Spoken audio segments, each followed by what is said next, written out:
يا رحمة للعالمين وعلى آلك وأصحابك يا شفيع المذنبين۔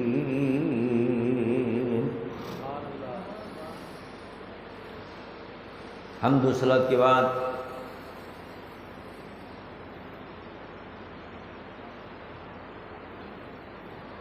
صاحب صدر اس محفل کی صدارت کرنے والے اور اس آستانے اور خانقاہ شریف کے سجادہ نشین حضرت قبلہ پیر محمد سعید محمود صاحب دامت برکاتہم العالیہ تشریف فرما ہیں، ان کے ساتھ صاحبزادے بھی تشریف فرما ہیں۔ ان کی صدارت میں یہ اس کی محفل چل رہی ہے۔ اس مسجد کے قدیم خطیب اور امام حضرت علامہ مولانا طاہر طاہری صاحب، جنہوں نے یہ محفل سجائی ہے،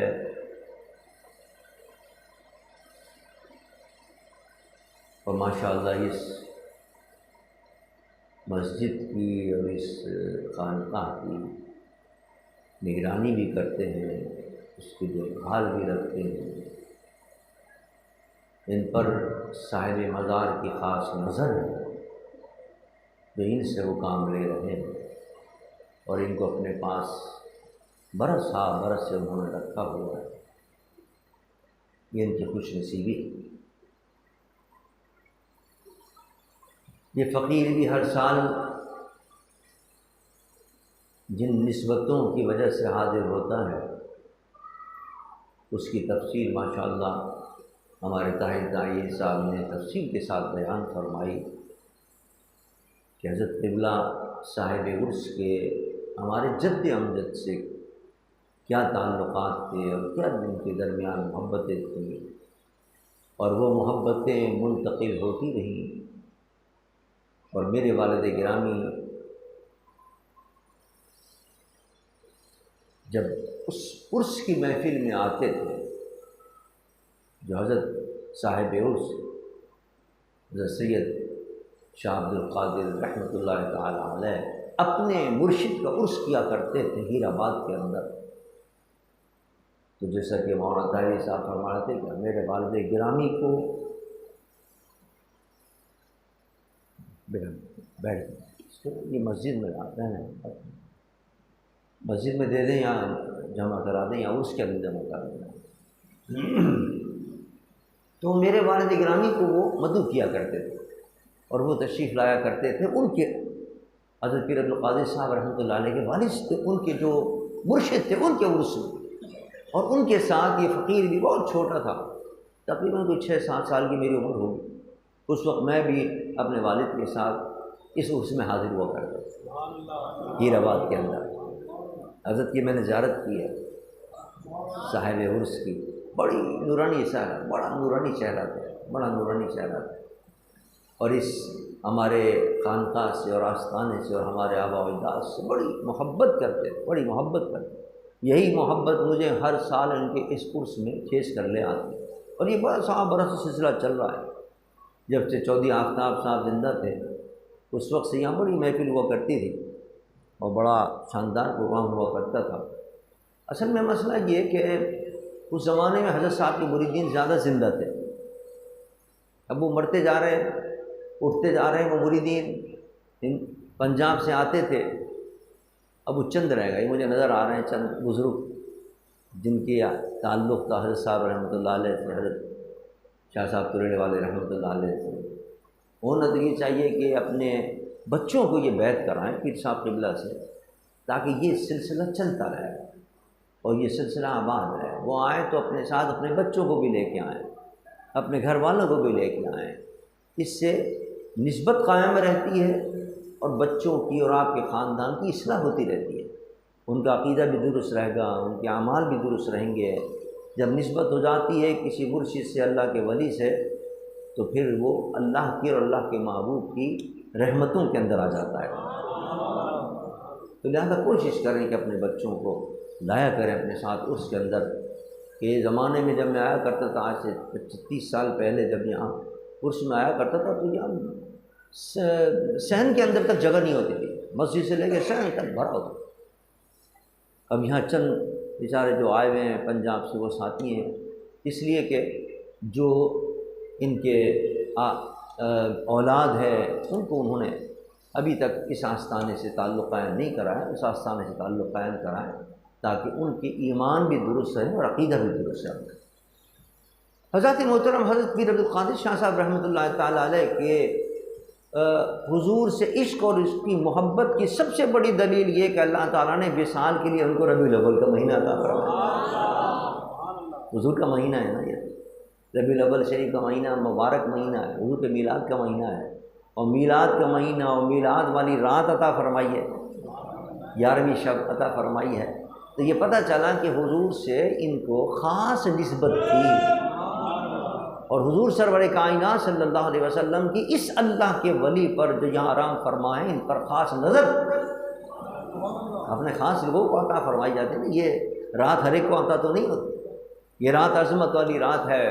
یہ دن عظمت والے دن ہیں، یہ مہینہ عظمت والا مہینہ ہے، کیونکہ اس میں میرے مصطفیٰ جلوگر۔ ہم اولیاء کرام کا عرس بھی مناتے ہیں اور میرے مصطفیٰ کا میلاد بھی مناتے ہیں۔ کیا یہ عرس منانا اور یہ میلاد شریف کرنا یا حضور کے معراج کا دن منانا، جب معراج کی رات آ جائے تو معراج کے جلسے کرنا، یا حضور غوث پاک کا اگلا مہینہ آنے والا ہے اس میں ہم کیا نام ہے 11ویں شریف مناتے ہیں حضور غوث پاک کے مہینے میں، اور حضرت خواجہ غریب نواز کا جب دن آ جاتا ہے تو چھٹی مناتے ہیں ان کا بھی عرس مناتے ہیں۔ ابھی حضرت دادا گنج بخش علی حجویری کا عرس ہو کے چکا ہے، جب ان کی وصال کا مہینہ آتا ہے تو ان کا عرس مناتے ہیں۔ تو کیا یہ جتنے ہم کام کرتے ہیں، اولیاء کرام کا عرس بھی منا رہے ہیں، کسی کی 11ویں منا رہے ہیں، اپنے آقا کا معراج کا دن بھی منا رہے ہیں، میلاد کا دن بھی منا رہے ہیں، یہ اپنی طرف سے مناتے ہیں یا قرآن بھی ہمیں کچھ ہدایت دیتا ہے؟ آئیے اس کو دیکھتے ہیں قرآن کیا کہتا ہے۔ قرآن کہتا ہے وَلَقَدْ أَرْسَلْنَا مُوسَىٰ بِآيَاتِنَا ان اخرج قومک من الظلمات الی النور۔ اللہ فرماتا ہے بے شک ہم نے جب بھیجا اپنی نشانیاں دے کر موسیٰ کو ان کے قوم کی طرف کہ جاؤ، اور کیا کہا ان اخرج قومک من الظلمات الی النور، جاؤ اور اپنی قوم کو ظلمتوں سے نکالو اور روشنی کے اندر لاؤ۔ کفر کی ظلمت میں پڑے ہوئے ہیں، شرک کی ظلمت میں پڑے، نکالو ان کو اور ایمان کی روشنی کے اندر ان کو لاؤ۔ اور ایک اور نصیحت بھی فرمائی، اللہ فرماتا ہم نے ان کو موسیٰ کو ایک اور بات کہی وَذَكِّرْهُمْ بِأَيَّامِ اللَّهِ، اور ان کو اپنی قوم کو ہم نے موسیٰ سے کہا، اللہ فرماتا ہے کہ ان کو ہمارے دن بھی یاد دلاؤ۔ ان فی ذالک لآیات لکل صبار شکور، بے شک اس میں بہت صبر کرنے والوں کے لیے، شکر کرنے والوں کے لیے بڑی نشانیاں ہیں۔ یہ اس آیت کا ترجمہ مفہوم تو میں نے بتایا۔ اب دیکھیے اس میں اللہ فرماتے ہیں ہم نے جو پرانے واقعات اللہ سناتا ہے نا نبیوں کے، امتوں کے، ہمیں سبق دینا ہوتا ہے، اس میں حضور کی امت کو سبق دینا ہوتا ہے۔ اس میں ہمیں کیا سبق ملا؟ کیا فرمایا حضرت موسیٰ سے اللہ نے، اور اس کو نقل کیا قرآن میں، ہم نے کہا جاؤ ان کو اندھیروں سے نکال کر لاؤ روشنی کے اندر اپنی قوم کو، اور یہ بھی کہو ہمارے دن بھی ان کو یاد دلاؤ۔ اے اللہ تیرے دن کون سے جو تو نے دن بنائے ہیں؟ وہ تو سارے دن ہیں نا، ہفتہ بھی اللہ نے بنایا ہے، اتوار بھی اللہ نے بنایا، پیر بھی اللہ نے بنایا ہے، منگل ہے، بدھ ہے، جمعرات ہے، جو سارے اللہ نے بنایا۔ کیا مطلب اس کا کہ ہمارے دن یاد یہ دلائیں کہ آج دن کون سا ہے؟ یہ تو مقصد نہیں ہے نا، یہ تو سب کو پتہ ہے کہ آج کون سا دن ہے اور کل کون سا دن ہوگا، پرسوں کون سا دن ہوگا۔ اللہ فرما رہا ہے موسیٰ سے موسیٰ ہمارے دن یاد دلاؤ۔ کیا مطلب اس کا؟ یہ یاد دلائیں کہ آج دن کون سا ہے، کل کون سا ہوگا؟ تو یہ تو عجیب سی بات ہے نا، قرآن ایسی بات تو نہیں کرے۔ کیا مطلب اس کا کہ ہمارے دن یاد دلاؤ؟ سارے مفسرین لکھ رہے ہیں اس کا مطلب یہ ہے کہ جس دن اللہ نے موسیٰ کی قوم پر کوئی خاص نعمت نازل فرمائی ہے، حکم ہو رہا ہے وہ ہمارا دین ہے، وہ یاد دلایا کرو۔ نعرہ تکبیر، نعرہ رسالت، نعرہ رسالت۔ مثلا حضرت موسیٰ کی امت تھی، ایک جگہ پھنس گئی، بھوکے مر رہے تھے، پیاسے مر رہے تھے، ان کا موسیٰ کھانے کو نہیں ہے، جنگل ہے، اللہ سے کہیے کھانا، اللہ نے ان سے، انہوں نے اللہ سے دعا کی، اللہ نے آسمان سے من و سلوہ اتار دیا ان سے، یہ نعمت اتاری، فرمایا یہ جو خاص دن ہے نا جس میں تمہیں ہم نے یہ نعمت عطا کی، یہ ہمارا دن ہے، اس کو یاد کیا کرو۔ یہ مراد ہے دن سے، یا دن سے مراد کیا ہے؟ فرعون بڑا ظلم کرتا تھا، فرعون بڑا ظلم کرتا تھا، اس سے بڑا ظلم کیا ہوگا کہ ان کے یہاں اس کو پتہ چل گیا تھا ایک آنے والا ہے جو میرے تخت اور میری حکومت کو ختم کرے گا، اس نے کہا میں آنے نہیں دوں گا، جو لڑکا ہوتا تھا اس کو مروا دیتا، جو لڑکا ہوتا اس کو قتل کر، اس نے کہا میری حکومت نے جہاں جہاں جس ماں کی لڑکا پیدا ہو سب کو مار دو، قتل کر۔ اب بتائیے اس سے بڑا ظلم کیا ہوگا؟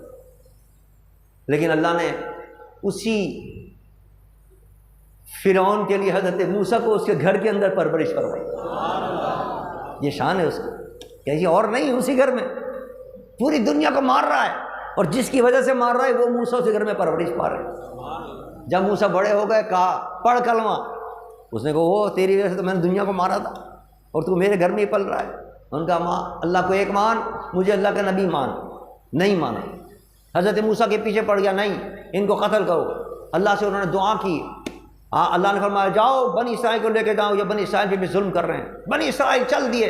حضرت موسیٰ آگے آگے ہیں، پیچھے فرعون اپنا لشکر لے کے آ گیا، نہ موسیٰ کو چھوڑوں گا نہ بنی اسرائیل کو چھوڑوں گا، سب کو قتل کر دوں گا۔ بنی اسرائیل گھبرا گیا، موسیٰ سے کہتے انا لمدرکون، موسیٰ ہم تو پھنس گئے، کہاں تم لے آگے دریا ہے، پیچھے فرعون آ رہا ہے، کہاں جائیں؟ انہوں نے کہا مت ڈرو ان معی ربی سیہدین، میرے ساتھ میرا رب ہے، وہ مدد کرے گا، وہ مجھے کوئی نہ کوئی راہ نکالے گا، فکر مت کرو۔ پھر کیا ہوا؟ حضرت موسیٰ علیہ السلام کو کہا عصا مارو، عصا مارا، پانی کے اندر اللہ تبارک و تعالیٰ نے راستہ بنا دیا۔ حضرت موسیٰ اس راستے سے چل کے آگے پہنچ گئے، جب فرعون آیا اور اس راستے میں پڑا تو اللہ نے حکم دیا اس راستے کو غرق ہو گیا، فرعون اپنے تمام ساتھی سمیت دریا کے اندر غرق ہو گیا۔ اب اللہ فرماتا ہے وَذَكِّرْهُمْ بِأَيَّامِ اللَّهِ، یہ میرا دن ہے جس دن میں نے تم پر اتنا بڑا احسان کیا ہے کہ تمہارا دشمن تھا فرعون، جو تمہیں ایذا پہنچا رہا تھا، تکلیفیں پہنچا رہا تھا، ایمان نہیں لا رہا تھا، کفر پر قائم تھا، میں نے اس کو تباہ کر دیا، اس کو میں نے ڈبو دیا، اس کو میں نے ختم کر دیا، اور تمہیں میں نے اس کے ظلم سے نجات دے دی، یہ میرا دن ہے، اس کو یاد کیا کر۔ بات سمجھ آئی آپ؟ فَذَكِّرْهُمْ بِأَيَّامِ اللَّهِ کے معنی کیا بنے کہ جس دن حضرت موسیٰ کی امت پر اللہ نے کوئی نعمت عطا فرمائی ہے، کوئی انعام کیا، کوئی اکرام کیا، اللہ فرماتا ہے وہ انعام والا دن وہ میرا دن ہے، اس کو یاد کیا کرو، اس کو منایا کرو۔ یہ آیت سنا کر در حقیقت ہمیں سبق دینا مقصود ہے کہ اگر چھوٹے چھوٹے سے انعام ان پر ہوئے، جس دن ان پر انعام کوئی ہوا تو وہ دن ان کے لیے یادگار بن گیا، اللہ فرماتا ہے وہ دن منایا کرو۔ تو اے امت مسلمہ، تمہیں تو میں نے اتنا بڑا دن عطا کیا ہے کہ اپنا محبوب عطا کر دیا، یہ دن ہی تم منایا کرو۔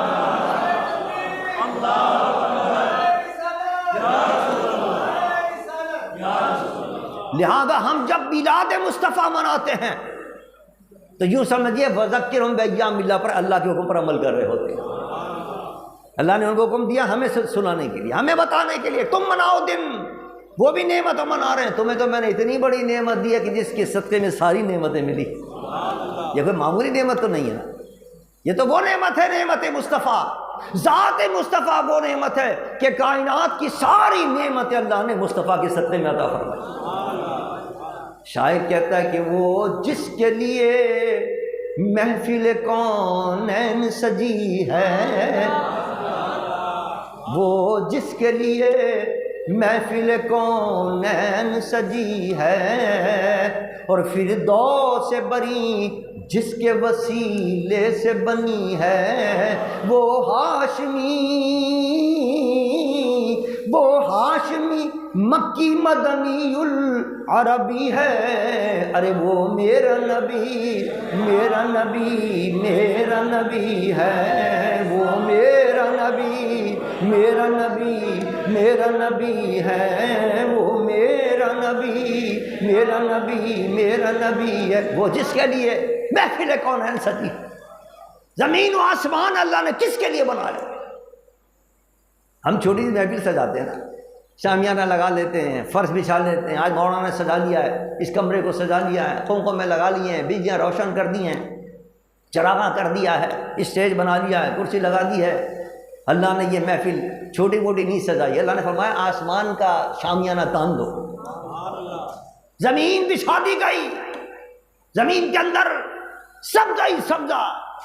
باغات ہیں، پھل فروٹ ہیں، پھر یہی نہیں، ساری کائنات کے اندر جگمگانے کے لیے اس عالم کو بیٹھ جائیں، تشریف رکھیں، میری تقریر میں کوئی شب نہ اٹھیں، پھر اس عالم کے اندر یہاں مولانا نے بلب لگائے، اللہ تعالیٰ نے اس عالم کو سجانے کے لیے ستارے بنا دیے، تیز روشنی بھی ہے، کچھ یہاں ہلکی روشنیاں بھی ہیں، کچھ یہاں تیز روشنیوں کے لیے اللہ نے چاند و سورج بنائے، چھوٹے چھوٹے بلب جلانے کے لیے، جیسے مولانا نے بلب جلائے، چھوٹے چھوٹے ستارے بنائے، یہ تو سینکڑوں کی تعداد میں ہوں گے، وہ اربوں نہیں کھربوں کی تعداد، ستاروں کا تو کوئی حساب نہیں، پوچھیے آج کل کے سائنسدانوں کو، کہتے ہیں اس کا کوئی حساب ہی نہیں، کتنے بے حد و حساب ستارے اللہ نے بنائے، ساری کائنات سجا دی، ستارے چمک رہے ہیں، سورج اور چاند دمک رہے ہیں، دنیا آباد ہے، اور پتہ نہیں کتنے جہاں کہاں آباد ہیں، دنیا کے اندر یہ چہل پہل ہو رہی ہے، سارا نظام چل رہا ہے، یہ کس کے صدقے چل رہا ہے؟ وہ جس کے لیے محفل کونین سجی ہے، وہ جس کے لیے محفل کونین سجی ہے، اور فردوس سے بری جس کے وسیلے سے بنی ہے، وہ ہاشمی مکی مدنی العربی ہے، ارے وہ میرا نبی میرا نبی میرا نبی ہے، وہ میرا نبی میرا نبی۔ کتنا فخر محسوس ہوتا ہے، کتنا فخر محسوس ہوتا ہے ہمیں کہ ہمارا نبی کس شان والا ہے۔ کوئی یہ نہیں فخر کر سکتا، حضرت موسیٰ کی امت ایسے نہیں کہہ سکتے کہ ہمارا نبی شان والا ہے، عیسیٰ کی امت ایسے نہیں کہہ سکتے، ہم فخر سے کہتے ہیں ہمارا نبی شان والا ہے کہ ساری کائنات اللہ نے اس کے دم قدم سے بنائی۔ آج اگر عیسائی بھی زندہ ہیں، یہودی بھی اگر ہیں، چل رہے ہیں پھر رہے ہیں، یہ ساری کائنات کے اندر اگر رونقیں ہیں تو یہ سب میرے مصطفیٰ کے میلاد کا صدقہ ہے۔ جب اتنی بڑی ذات اترے گی تو کیا ہم میلاد نہیں منائیں گے؟ جب چھوٹی چھوٹی نعمتوں پر اللہ حکم دے رہا ہے، حضرت موسیٰ کو سناؤ ان کو کہ اپنے دن یاد دلائیں، میرا دن یاد دلائیں، یہ میرا دن ہے جب میں نے اتنا بڑا انعام کیا ہے۔ تو اتنا بڑا جب اللہ نے ہم پر انعام کیا ہے تو یہ ہمیں بھی حکم ہے، تم بھی میلاد منایا کرو، تم بھی یہ دن منایا کرو، خوشیاں منایا کرو، جھنڈے لگاؤ، چراغاں کرو، مٹھائیاں تقسیم کرو، کھانے پکا کر تقسیم کرو، جلسے کرو، جلوس نکالو، جھنڈیاں لگاؤ، جس انداز سے بھی میرے محبوب کی آمد پر خوشیاں مناؤ گے میرا قرب حاصل کرتے چلے جاؤ۔ جو بھی میلاد منائے گا وہ اللہ کو راضی کرے گا، اللہ کے رسول کو راضی کرے گا۔ دیکھیے وَذَكِّرْهُمْ بِأَيَّامِ اللَّهِ کے اندر میلاد شریف بھی آ گیا، کیوں؟ اس لیے کہ پتہ یہ چلا کہ ایام اللہ، اللہ کے دن سے کون سا دن مراد ہے جس میں اللہ نے کوئی انعام کیا، ایام اللہ سے وہی مراد ہے، اور اللہ کہتا ہے وہ یاد کرو۔ تو سب سے بڑا دن تو وہ ہوا کہ جس میں حضور تشریف لائے۔ اچھا اب ہم عرس مناتے ہیں، حضرت شاہ صاحب کا، حضرت پیر سید عبدالقادر شاہ صاحب رحمۃ اللہ علیہ کا عرس منا رہے ہیں۔ اب اس کا ثبوت بھی اسی آیت کے اندر موجود ہے۔ اللہ نے فرمایا نا کہ میرا دن مناؤ، میرے دن کو یاد کرو۔ اللہ تیرا دن کون سا ہے جس میں نے کوئی خاص انعام کسی پر کیا، کوئی خاص انعام کسی پر کیا، وہ میرا دن ہے۔ ہم پر انعام کیا ہوا کہ حضور تشریف لائے، وہ بھی اللہ کا دن ہو گیا، اس کا بھی حکم مناؤ۔ اور یہ دن عرس والا، یہ خاص دن اس لیے ہے کہ صاحب عرس پر جس کا ہم عرس مناتے ہیں اس پر اللہ نے اس دن خاص کرم کیا ہوتا ہے کہ اپنے پاس بلایا ہوتا، اپنی لقاء عطا کی ہوتی ہے، زیادہ وہ بھی خاص دن ہو گیا، وہ بھی خاص دن ہو گیا نا، کہ اس اللہ نے اپنے بندے کو جس نے ساری زندگی اللہ کی یاد میں بسر کی ہے، اللہ کی عبادت میں بسر کی ہے، اس کے لیے خوشخبری ہوتی ہے کہ اب آ جاؤ، جس کے لیے تم نے یہ سارے کام کیے ہیں اس کی لقاء کا دن آ گیا، اس کے لیے ملاقات کا دن آ گیا۔ میرا آقا نے اس لیے فرمایا الموت جسر یوصل الحبیب الی الحبیب، یہ موت جو ہوتی ہے یہ اللہ کے ولی کے لیے ایک پل ہوتی ہے، یہ پل ہے، ادھر سے آپ ادھر نہیں جا سکتے، یہ نہر ہے، اب اس نہر کے عبور کر کے آپ اس کونے پہ نہیں جا سکتے، کیسے جائیں گے؟ پل کے ذریعے آئیں گے۔ اس زندگی میں ہم اپنے محبوب کے لیے تڑپتے رہتے ہیں کہ اللہ کے لقاء حاصل ہو اور حضور کی زیارت حاصل ہو، اس زندگی کے اندر تڑپتے رہتے ہیں۔ کیسے ملاقات ہوگی؟ حدیث میں آتا ہے کہ اس کا ذریعہ اور اس کا پل یہ موت ہے۔ اللہ کے محبوب کے لیے یہ موت بڑی مقدس ہوتی ہے، بڑی مبارک ہوتی ہے، اس لیے کہ جس کی یاد میں اور جس کی ملاقات کے لیے وہ ساری زندگی تڑپتا رہتا ہے، اس موت کے ذریعے اس رب سے، اس رب کے محبوب نبی سے ملاقات ہو جاتی ہے۔ تو یہ دن اس کی چونکہ ملاقات کا دن ہے، اللہ کی لقاء کا دن ہے، لہذا یہ خاص دن ہے، عظمت والا، نعمت والا دن ہے، اس لیے ہم کہتے، اللہ فرماتا ہے یہ بھی میرا دن ہے، اس کو بھی منایا جاتا ہے، اس لیے ہم عرس مناتے، اس لیے ہم عرس مناتے ہیں۔ اب دیکھیے، ایک ہم ہیں ڈرتے رہتے ہیں، اپنی موت سے ڈرتے رہتے ہیں کہیں موت نہ آ جائے، ایک اللہ کے ولی ہے وہ موت کا انتظار کرتے ہیں کب موت آئے گی۔ حضرت بلال رضی اللہ تعالیٰ آخری وقت تھا ان کا، جب آخری وقت آیا تو کہنے لگے بات ربا، آج تو میرے لیے بڑی مسرت کا دن ہے، آج تو میرے لیے بڑی مسرت کا دن۔ اور جو ان کے ساتھ بیٹھے ہوئے تھے سارے گھر والے، سارے رشتہ دار، سارے دوست صاحبہ، وہ کہنے لگے واہ حزنا، ہائے افسوس، ہائے افسوس، آج بلال ہم سے رخصت ہو رہے ہیں، آج جدائی ہو رہی ہے، ہمیشہ کے لیے جدا ہو جائیں گے، قبر میں چلے جائیں گے، بلال کی ہم صورت بھی نہیں دیکھ سکیں گے، بلال ہم سے جدا ہو جائیں گے۔ وہ افسوس کر رہے تھے اور بلال خوش ہو رہے تھے موت سے پہلے۔ بات لوگوں نے کہا، رشتہ داروں نے کہا بلال یہ کوئی خوشی کا وقت ہے، اپنے بچوں کو چھوڑ کے جا رہے ہو، گھر والوں کو چھوڑ کے جا رہے ہو، کبھی دیکھنا نصیب نہیں ہوگا ابھی ان کو، اور تم خوش ہو رہے ہو، ہم تو غم کر رہے ہیں تمہارے جانے پر، تم خوش ہو رہے ہو، یہ کوئی خوشی کا وقت ہے؟ آپ نے کیا جواب دیا؟ آپ نے فرمایا غدن نلقى الأحبة محمدا وحزبا، کیوں نہ خوش ہوں، اس موت کا انتظار اس لیے کر رہا ہوں کہ یہ موت آئے گی تو اپنے آقا کے دیدار کے لیے ترس گیا ہوں، جب جاؤں گا تو مصطفیٰ کی بھی زیارت ہوگی، وہ صحابہ جو مجھ سے جدا ہو گئے ان کی بھی زیارت کا دن ہے کل تو۔ ایک وہ وقت تھا کہ میں اذان دیا کرتا تھا مسجد نبوی کے اندر، اور جب کہتا تھا اشہد ان محمد رسول اللہ، گواہی دیتا ہوں کہ محمد مصطفیٰ اللہ کے رسول ہیں، تو میں مصطفیٰ کو سامنے دیکھا کرتا تھا، اور جب میرے مصطفیٰ کا وصال ہو گیا، حضور نے اس عالم سے پردہ فرما دیا، پھر مجھ سے یہ نہیں پڑھی جاتی تھی اذان کہ میں یہ کہوں کہ حضور اللہ کے رسول ہیں، حضور سامنے نہ ہو تو میں مدینہ چھوڑ کر ہی چلا گیا، شام میں چلا گیا۔ اس وقت مزار حضرت بلال کا شام کے اندر موجود ہے، شام کے اندر چلے گئے، فرمایا شام کے اندر میں چھوڑ کر آ گیا،